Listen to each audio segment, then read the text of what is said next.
श्री स्वामी समर्थ. यावर्षी 2026मध्ये 14 जानेवारी 2026 वार बुधवार या दिवशी मकर संक्रांती आलेले आहेत. खूप दिवसानंतर असा योगायोग आलेला आहे की या दिवशी षटतिला एकादशी सुद्धा आणि संक्रांत सुद्धा असणार आहेत. अतिशय शुभ अशी ही तिथी आहे. एकादशी आणि मकर संक्रांत एकत्रित आपण यावर्षी साजरी करणार आहोत. शके 1947 पौष कृष्ण 11 बुधवार 14 जानेवारी 2026 रोजी दुपारी 3:06 सूर्य मकर राशीत प्रवेश करणार आहेत.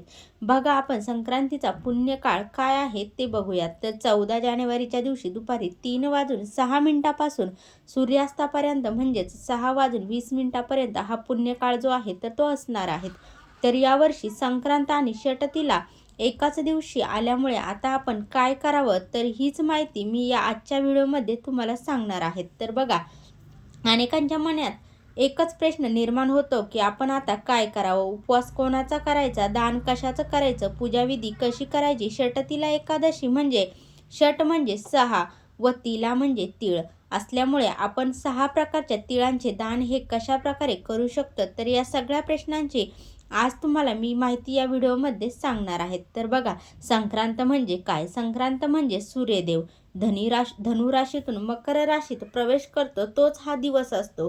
त्या दिवशी स्नान, दान, सूर्यपूजा, जप तप यासाठी अत्यंत श्रेष्ठ हा दिवस मानला जातो. आणि आता एकादशी म्हणजे काय तर एकादशी म्हणजेच भगवान विष्णू व श्री विठ्ठल यांना अत्यंत प्रिय असलेली ही तिथी आहे. तर या दिवशी उपवास, नामस्मरण, हरिपाठ, अभंग या गोष्टींना खूप महत्त्व असतं आणि हे केल्यामुळे आपल्याला मोठे पुण्य प्राप्त होते. या दिवशी श्रीहरी विष्णूंची पूजा, स्तोत्रांचं श्रवण सुद्धा करायचं आहे.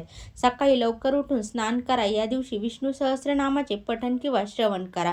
घरातील नकारात्मक ऊर्जा त्यामुळे नष्ट होईल. तुमच्या जवळच्या विठ्ठल मंदिरात किंवा विष्णू मंदिरात जाऊन तीळ आणि गुळाचा नैवेद्य अर्पण करा. तिळगुळाचे लाडू किंवा तिळगुळाच्या वड्या सुद्धा तुम्ही अर्पण करू शकता. विठ्ठल हे भगवान श्री हरिविष्णूंचंच रूप आहे, त्यामुळे संक्रांतीच्या दिवशी हा नैवेद्य दाखवल्याने जीवनात गोडवा आणि समृद्धी येते. तर संक्रांत व एकादशी हे एकाच दिवशी आल्यावर त्याचे नियम काय आहेत तर जेव्हा 2 महान तिथी एकत्र येतात तेव्हा शास्त्रानुसार एकादशीला प्राधान्य दिलं जातं आणि मुख्य म्हणजे उपवास हा एकादशीचाच असावा आणि तो एकादशीचाच करावा.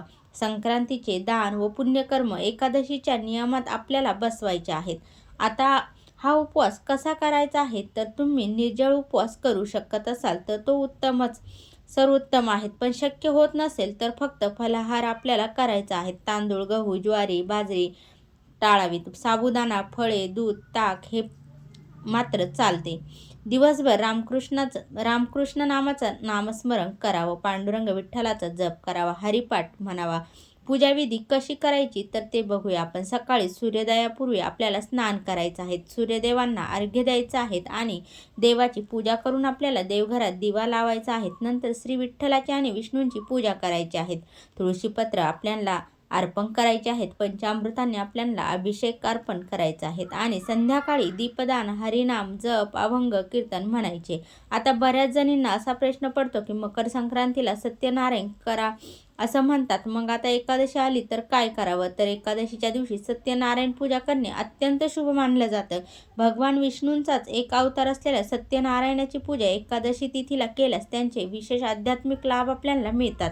तर या दिवशी तुम्ही सत्यनारायण देखील करू शकतात. तर 11 वर्षानंतर यंदाची ही मकर संक्रांतीला हा दुहेरी योग जुळून आला आहे. त्यामुळे या योगाचा लाभ आपण कसा करून घ्यावा तर या दिवशी आपल्याला तिळाचे 6 प्रकारे दान सुद्धा करता येईल. ते आता मी तुम्हाला सांगते. तर बघा, 14 तारखेला तुम्हाला काय करायचं आहे तर मकर संक्रांतीची पूजा जशी नेहमीसारखी जसं आपण करतो तशीच करायची आहे. तसेच या दिवशी तुम्ही हळदी कुंकू करायचे असले तरी तुम्ही करू शकतात. मकर संक्रांतीच्या दिवशी विवाहित महिला जी सुगड पूजा करतात ती नेहमीसारखीच नेहमीप्रमाणेच करायची आहेत आणि जे एकादशीचा उपवास करतात त्यांनी नेहमीसारखाच एकादशीचा उपवास करायचा आहे. एकादशीला तिळगुळ खाता येतो, त्यामुळे एकादशीच्या दिवशी तुम्ही तिळगुळाचा नैवेद्य जो देवाला दाखवणार आहात तो प्रसाद म्हणून भक्षण करू शकतात, खाऊ शकतात. त्यात कुठलीच अडचण नाही. पण हा जो पुण्ययोग जुळून आलेला आहे त्या पुण्ययोगामध्ये काही विशेष साधना किंवा काही विशेष दान केलं तर तुमची अडलेली सर्व कामं पूर्ण होतील. 7 पिढ्यांचे दोष जे आहेत तर ते दूर होतील. आता दान काय करायचं, तर संक्रांत आणि एकादशी एकाच दिवशी आल्यामुळे आपल्याला दान पुण्य दुप्पट मिळतं. दानाचं जे पुण्य आहे तर ते आपल्याला दुप्पट पटीने मिळतं या दिवशी. दानासाठी उत्तम वस्तू आपल्याला द्यायच्या आहेत. त्यात तीळ द्यायचे आहेत, गूळ द्यायचा आहेत, उपदार कपडे द्यायचे आहेत, ब्लँकेट आहेत, चादरी आहेत, चांगले कपडे आहेत, फाटके कपडे द्यायचे नाहीत, चांगले कपडे द्यायचे आहेत. त्यात तांदूळसुद्धा आपण देऊ शकतो. अन्नदान करायचं आहे आणि गोदान करायचं आहे. आणि दान करताना आपल्याला मनात एकच भावना ठेवावी की ही देवा माझ्या घरात सुख समृद्धी, आरोग्य आणि भक्ती नांदू दे.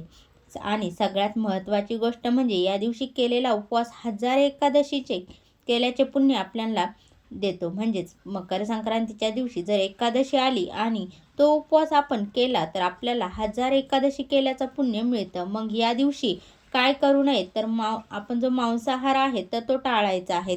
मद्यसेवन करू नये, भांडण, नकारात्मक गोष्टी बोलणे, किंवा खोटं बोलणे, देवाची निंदा करणं, इतरांची निंदा करणं या गोष्टी प्रकर्षाने आपल्याला टाळायच्या आहेत. विठ्ठलाचे नामस्मरण केल्यावर जीवनातील अडथळे दूर होतात. तसंच या दिवशी तुळशीचे पाणी तोडू नये, तसेच या दिवशी भात देखील खाऊ नयेत, हे सर्वांना माहीतच आहे. तसेच तुळशीला देखील या दिवशी पाणी अर्पण करू नये. 2026 म्हणजे यावर्षी मकर संक्रांती, एकादशी एकत्र येणे हा फारच दुर्मिळ योगायोग आहे आणि असा हा दिवस आपल्याला अजिबात वाया घालवायचा नाही.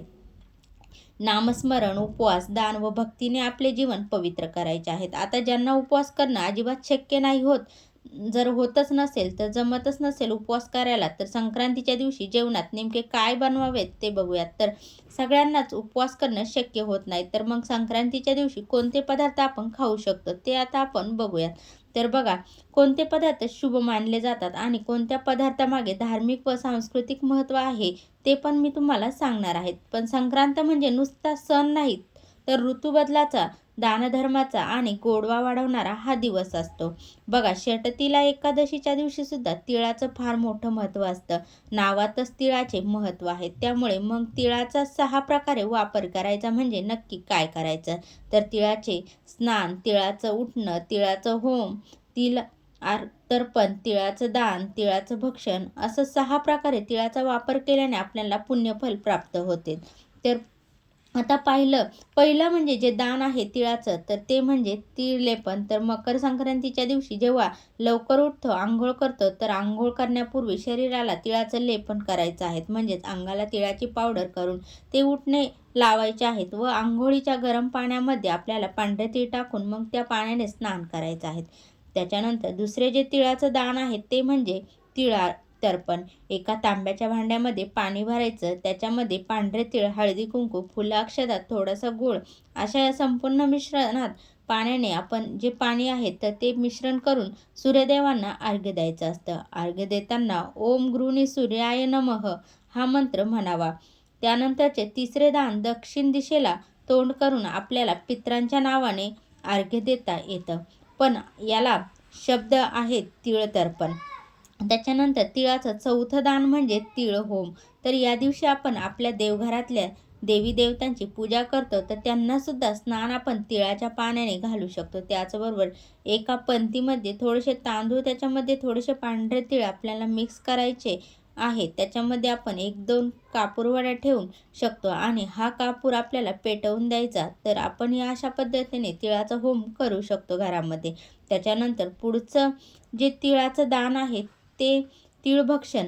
तीळ घातलेले विविध प्रकारचे अन्नपदार्थ तयार करून आपण खाऊ शकतो. यानंतरचं पुढचं जे तिळाचं दान आहे ते म्हणजे तिळदान. तिळदान आपण एकमेकांना तिळगुळ देतो, त्यावेळेस काय म्हणतो, तिळगुळ घ्या, गोड गोड बोला. तर या मोठ्यांनी लहानांना तीळ द्यायचे असतात. तिळगुळ असेल किंवा तुम्ही तिळापासून जेही पदार्थ बनवाल ते आपण लहानांनी त्यांचा आशीर्वाद घेऊन ते तीळ जे आहे तर तिळगुळ जे आहेत तर ते भक्षण करायचे आहेत, खायचे आहेत. या दिवशी दान देण्याला विशेष महत्त्व आहे. देवी पुराणातला हा श्लोक असा सांगतो, जो मकर संक्रांतीच्या दिवशी जी माणसे दान देतात आणि हव्यकव्य म्हणजे होम हवन करतात, त्या वस्तू सूर्य त्यांना प्रत्येक जन्मामध्ये देत असतो. तर संक्रांतीच्या दिवशी 6 प्रकारची दानं कोणकोणती करायची त्याबद्दल मी तुम्हाला जे सांगितलं आहे ते तुम्ही आवर्जून करा.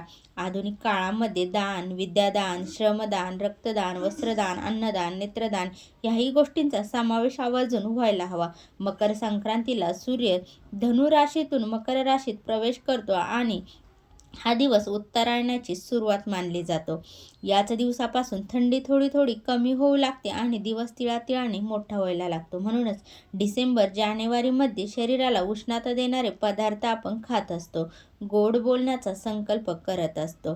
तसेच धार्मिक अर्थ असा आहे की पृथ्वीशी नातं आणि भोगीची भाजी संक्रांतीच्या आदल्या दिवशी आपण करत असतो. भोगीच्या भाजीत असतात वांगी, गाजर, मटार, सगळ्या प्रकारच्या पापड्या, बोरं, गाजर, पेरू हे सगळं मिळून आपण ही भोगीची भाजी तयार करत असतो आणि या दिवसात हे भरपूर प्रमाणात येत असतं. निसर्गाने दिलेलं भरभरून आपल्याला हे अन्न असतं. त्याचबरोबर आपण तिळाचे लाडू करतो, वड्या करतो, तसेच शेंगदाण्याच्या पोळ्या करतो, तिळाच्या पोळ्या करतो, गुळपोळी करतो. तसेच काही घरांमध्ये तर पुरणपोळीचा सुद्धा नैवेद्य दाखवला जातो. हे सगळे पदार्थ म्हणजेच आपल्या शरीराला उष्णता निर्माण करणारे पदार्थ आहेत.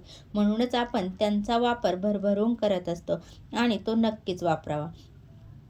संक्रांतीच्या दिवशी देवाला दाखवायचा नैवेद्य असतो तिळगुळ, बाजरीची भाकरी, भाजी, पुरणपोळी, गुळ तसेच तिळपोळी, गुळपोळी, शेंगदाणा पोळी असे आपण नैवेद्य दाखवत असतो. हे पदार्थ उष्ण असतात आणि संक्रांतीत थंडी असते, तर हे पदार्थ पोटात गेल्यावर शरीरात उष्णता निर्माण होते. म्हणून हे पदार्थ आपण आवर्जून खातो आणि संक्रांतीला देखील आपल्याला हे सर्व पदार्थ बनवायचे आहेत आणि खायचे देखील आहेत. व्हिडिओ आवडल्यास लाईक, शेअर, कमेंट करा. चॅनलवरती नवीन असाल तर चॅनलला सबस्क्राईब करा. श्री स्वामी समर्थ. जय जय स्वामी समर्थ.